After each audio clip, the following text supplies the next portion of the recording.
요엘서는 크게 두 부분으로 나눌 수 있습니다.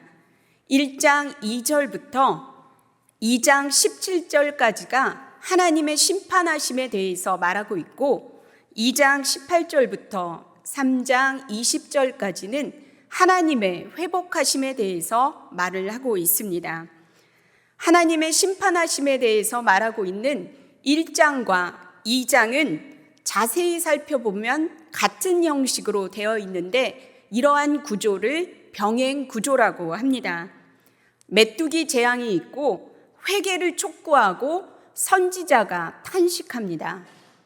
오늘 본문도 같은 패턴으로 되어 있는데 1장부터 10장까지는 여호와의 날 재앙을 말하고 있고, 12절부터 16절까지는 회개를 촉구하고 있으며, 17절에서는 제사장이 탄원을 하고 있습니다. 오늘 말씀을 통하여 세 가지를 살펴볼 것인데, 첫 번째는 여호와의 날이 무엇인지, 그 날에 어떠한 일이 일어나는지를 살펴볼 것이고, 두 번째는 하나님께 나아갈 수 있는 근거가 무엇인지를 볼 것이며, 세 번째는 제사장들의 역할을 보면서 우리들이 해야 할 역할이 무엇인지를 살펴보겠습니다. 본문 1절의 말씀입니다. 우리 본문 1절의 말씀 함께 봉독합니다. 시온에서 나팔을 불며 나의 거룩한 산에서 경고의 소리를 질러 이 땅 주민들로 다 떨게 할지니 이는 여호와의 날이 이르게 됨이니라. 이제 임박하였으니. 아멘. 1절의 시작은 시온에서 나팔을 불며입니다. 두 단어를 주목해야 합니다. 첫 번째는 시온입니다. 성경은 예루살렘에서라고 말하지 않고 시온에서 나팔을 불었다라고 기록하고 있습니다. 시온은 어떤 곳입니까? 시온은 성전이 있는 곳이고 하나님의 임재가 있는 곳이고 하나님이 계신 곳입니다. 성전에서는 율법과 절기를 지키는 곳입니다. 이 당시 유다는 정치적으로는 안정이 되어 있었지만 여전히 바알신을 섬기는 우상 숭배가 완전하게 버려진 상태는 아니었습니다. 또 하나는 나팔입니다. 민수기 10장에서는 나팔의 규례를 설명하고 있습니다.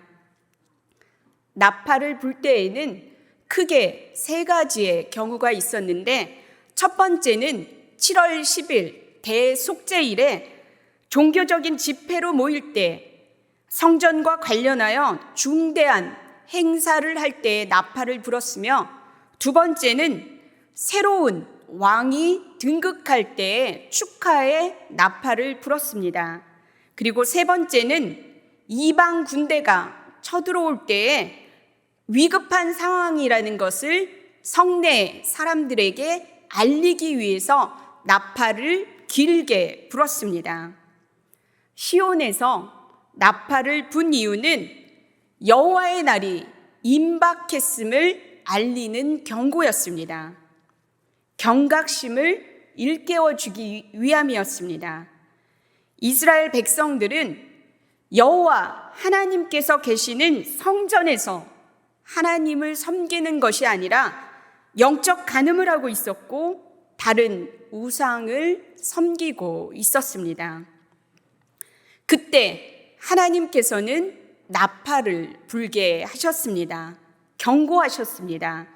하나님이 계신 그 시온에서 나팔이 불렸음을 기억해야 합니다. 여호와의 날에 대해서 2절부터 10절까지에 기록되어 있습니다. 잠시 살펴보겠습니다. 여호와의 날은 어둡고 캄캄한 날이고 구름이 덮인 날이고 새벽빛이 산 꼭대기에 덮인 것과 같은 날이라고 표현하고 있습니다. 이 말은 강한 백성이 몰려오는 모습을 나타내고 있습니다.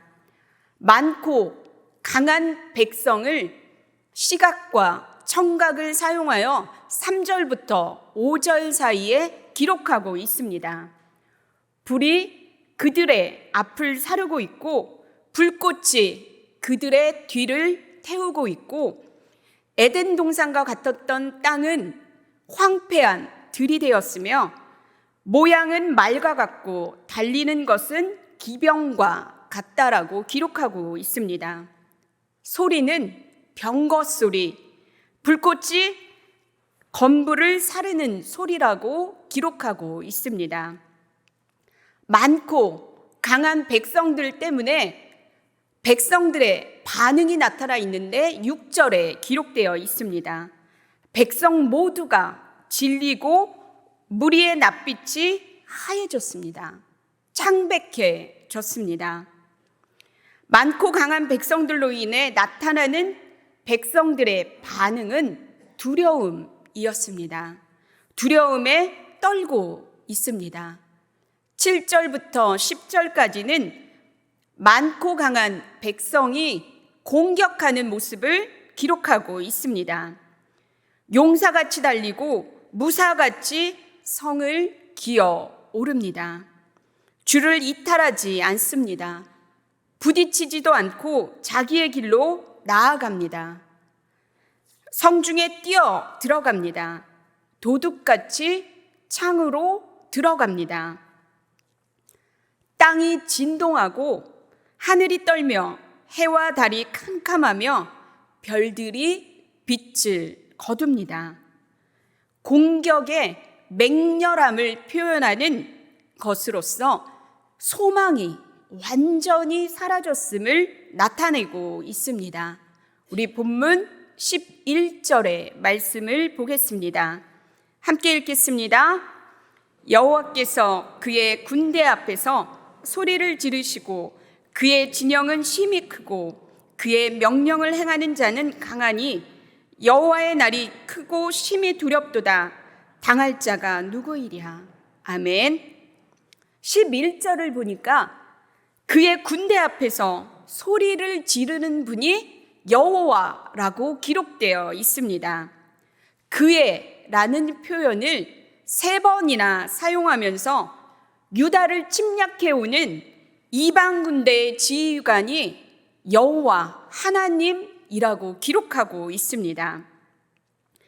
하나님께서 이방 나라를 치시는 것이 아니라 자기 백성을 치기 위하여 앞장서서 주의하신다라고 기록합니다.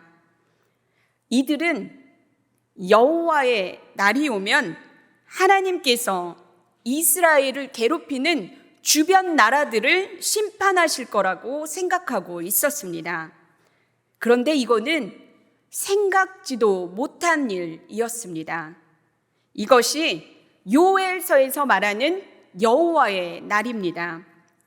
여호와의 날은 옛날에도 없었고 이후에도 대대에 없을 전무후무한 날이고 심히 두렵고 당할 자가 없는 날입니다. 사랑하는 성도 여러분, 이스라엘 백성들에게 임하는 여호와의 날이 우리들에게 임하지 않는다고 장담하실 수 있겠습니까? 우리들이 살아가고 있는 삶의 자리인 지성소에서 울리는 경고의 나팔 소리를 우리가 계속적으로 무시하고 살아간다면 어쩌면 우리에게도 여호와의 날이 임할지도 모르겠습니다. 그 날은 심히 두렵고 떨리는 날이 될 것입니다. 우리 정직하게 우리들의 모습을 돌아보셨으면 좋겠습니다. 개인적인 모습도 괜찮고 속해 있는 공동체의 모습도 괜찮습니다. 하나님보다 다른 것을 우선순위에 두고 머뭇머뭇거리면서 영적으로 타락하는 거, 안 그런 척, 잘하는 척 하고 있는 거, 가면과 위선을 벗어버릴 때 우리들의 삶에서는 여호와의 날이 임하지 않을 것을 확신합니다. 저와 여러분의 삶에 여호와의 날이 임하지 않기를 바랍니다. 본문 12절부터 13절 상반절까지의 말씀입니다. 여호와의 말씀에 너희는 이제라도 금식하고 울며 애통하고 마음을 다하여 내게로 돌아오라 하셨나니 너희는 옷을 찢지 말고 마음을 찢고 너희 하나님 여호와께로 돌아올지어다. 아멘. 누구도 당할 자가 없는 여호와의 날을 생각하면 두렵고 떨립니다.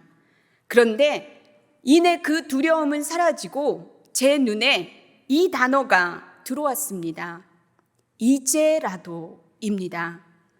민수기 11장에서는 다베라 사건이 기록되어 있습니다. 시내산으로부터 3일 길에 있었던 일입니다. 백성들이 악한 말로 하나님을 원망합니다. 그 소리를 하나님께서는 들으셨습니다. 그리고 진노하셨고 그들 가운데 불을 놓아 진 가장자리를 불사르셨습니다.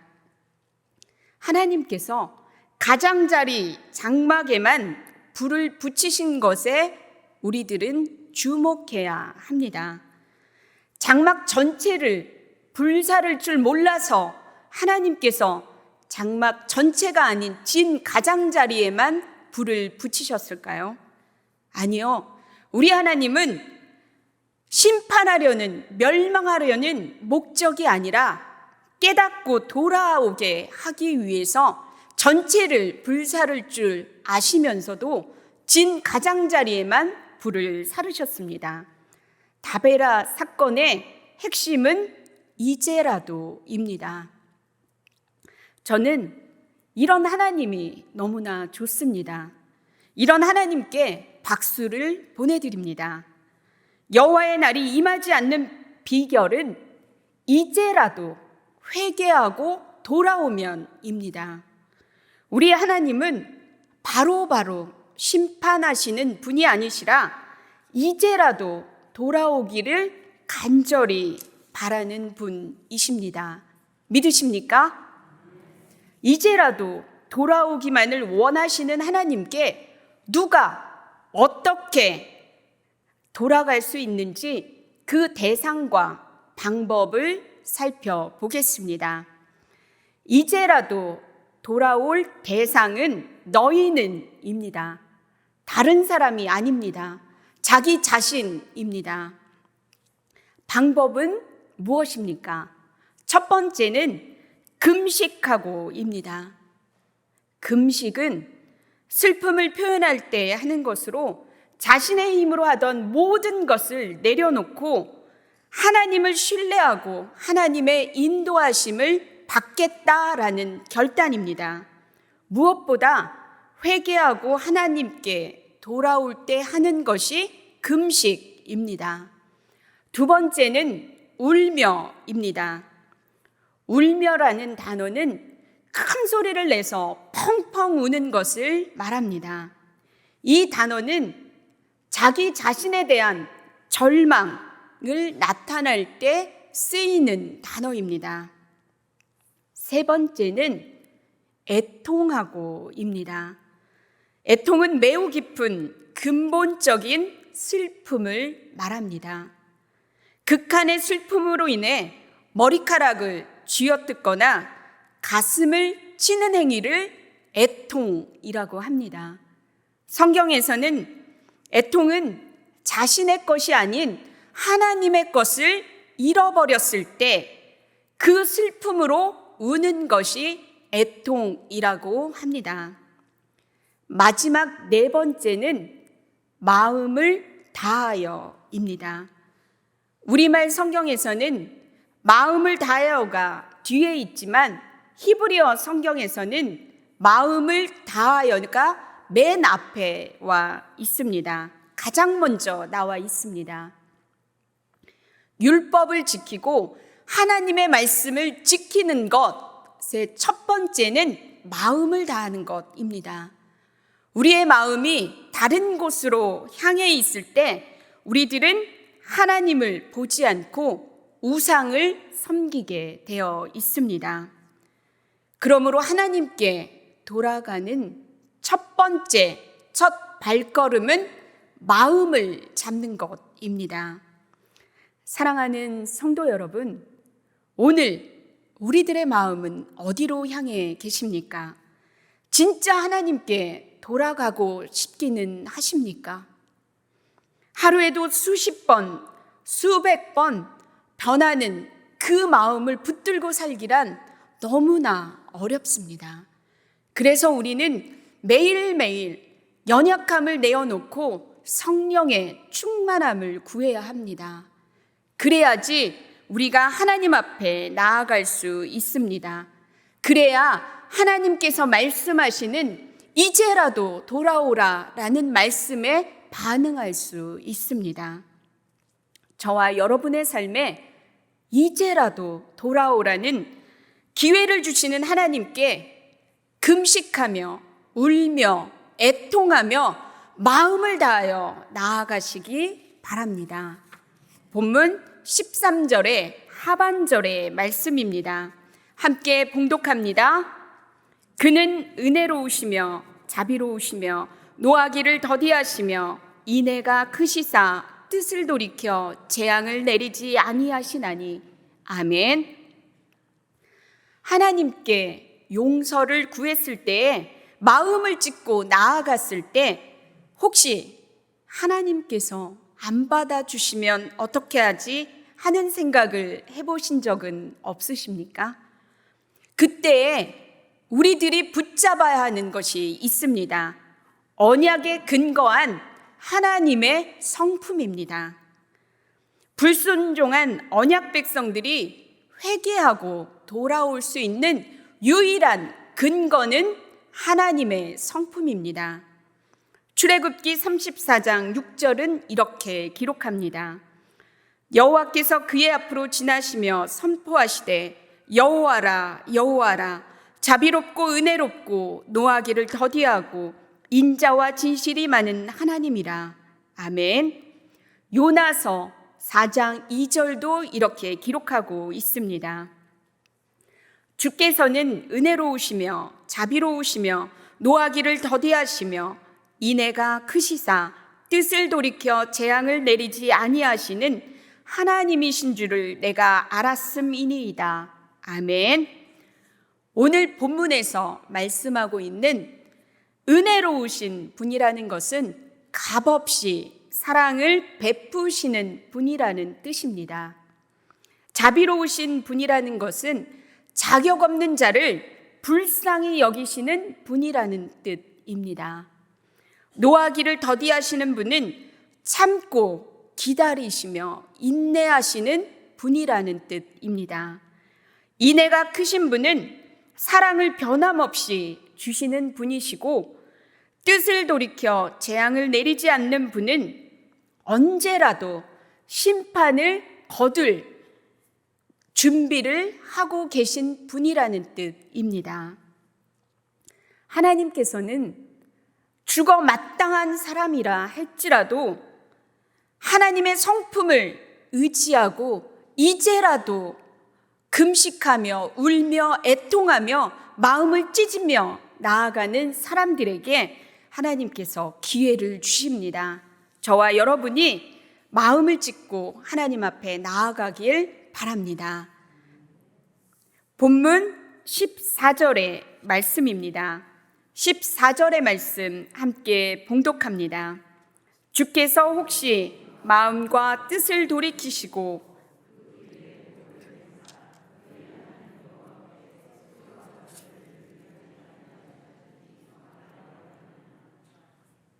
아멘.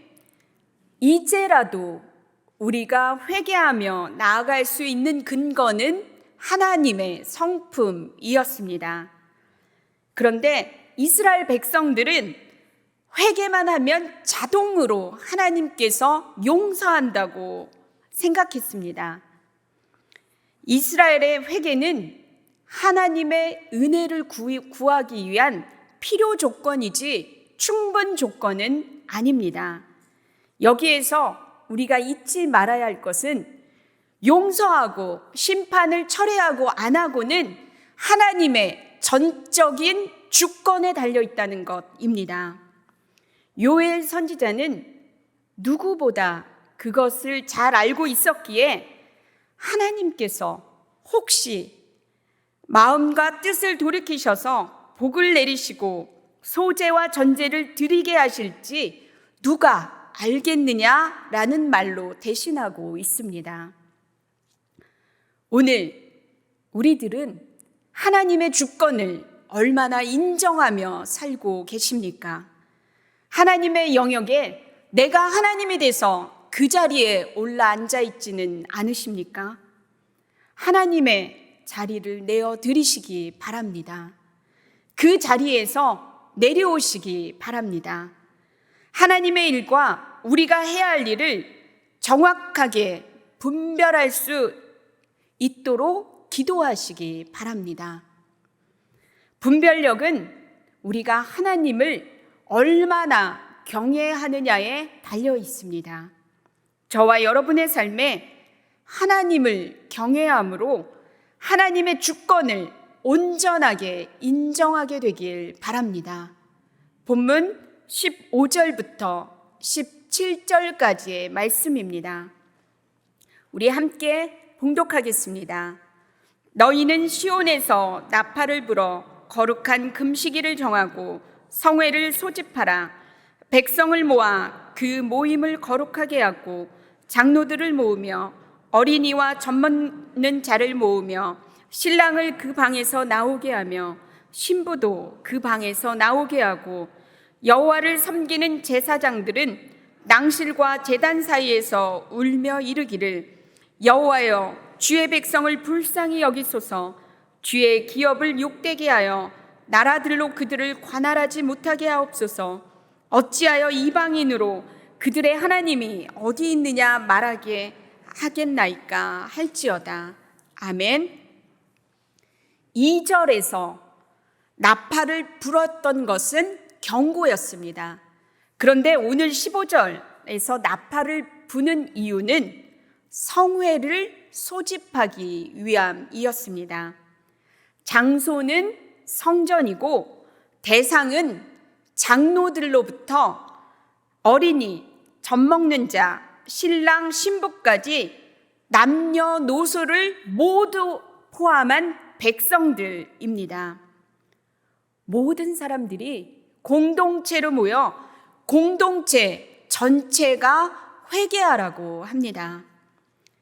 17절을 보면 주도적 역할을 하는 것이 제사장입니다. 제사장들은 낭실과 제단 사이에서 울며 기도했습니다. 낭실은 성전의 동쪽 현관이고 제단은 번제단입니다. 제사장들이 백성들을 위해 제사를 드리고 기도를 드리던 곳이 낭실과 제단 사이였습니다. 제사장들은 하나님과 백성들 사이에서 중재의 역할을 하였습니다. 제사장들의 기도의 내용은 여호와 하나님께 주의 백성들을 불쌍히 여겨주십시오. 주의 기업을 욕되게 하지 말아 주옵소서. 이방인들이 하나님이 어디에 있느냐 하고 말하지 못하게 하소서라며 기도했습니다. 이 기도는 하나님의 자비를 구하는 기도이고 하나님의 언약에 대한 기도이며 하나님의 이름에 대한 기도를 하고 있습니다. 두 번째 나팔에서 가장 중요한 것은 제사장의 역할이었습니다. 제사장들은 하나님과 백성들 사이에서 중재하는 역할을 감당하였고 하나님의 이름을 높이는 역할을 감당하였습니다. 중재자 하면 한 분이 떠오릅니다. 우리가 사랑하는 예수님입니다. 대제사장이신 예수님께서는 하나님과 죄인인 사람들 사이에 친히 화목제물이 되셔서 십자가의 죽으심으로 말미암아 막힌 담을 하셨고 그분 안에 있었던 깨끗함, 의로움이 이제는 우리들에게 옴으로써 우리들은 이제 죄인이 아니라 의인이라 칭함을 받게 하셨습니다. 예수님의 공로가 아니었으면 하나님과 우리 사이에 깨어진 관계를 회복할 수 없었습니다. 이제 예수님께서 하셨던 그 중재의 역할을 우리가 받을 때입니다. 우리들은 모두가 왕 같은 제사장들입니다. 그렇다면 우리들의 역할은 하나님과 깨어진 관계에 있는 누군가를 이어주는 역할을 해야 하고, 그래서 우리들은 매일매일 하나님의 이름을 높이며 살아가야 합니다. 이런 삶은 참으로 어려울 것입니다. 그러나 애쓰고 힘쓰다 보면 우리들은 하나님과 누군가를 이어주는 다리의 역할을 하며 귀하게 사용받으며 살아가게 될 것입니다.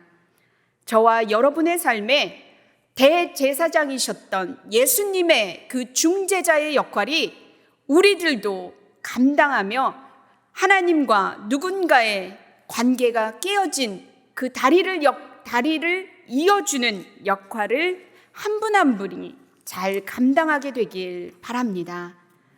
이제 말씀을 마치려고 합니다. 시온에서 나팔을 불 때에는 두 경우가 있었습니다.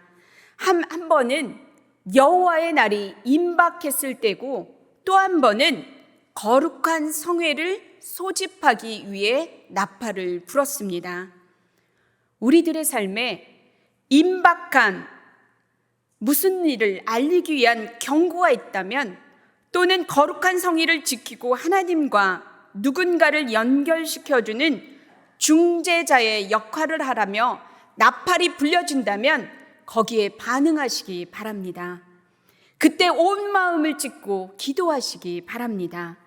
그럼 누군가에게 임할 심판이, 아니 내가 당할 심판이 이제라도 회개하고 돌아오면 뜻을 돌이키는 징계를 하지 않으시는 하나님의 은혜가 임할 것입니다.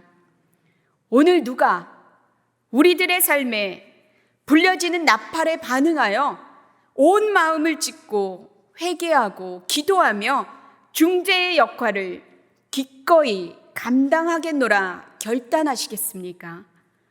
저와 여러분의 삶의 자리에 은혜로우시며 자비로우시며 노하기를 더디하시며 인자가 크시사 뜻을 돌이켜 재앙을 내리지 않는 하나님의 은혜를 매일매일 경험하게 되길 바랍니다. 오늘 이제라도 돌이키는 그분에게 이 하나님의 은혜가 임할 것입니다. 기도하겠습니다.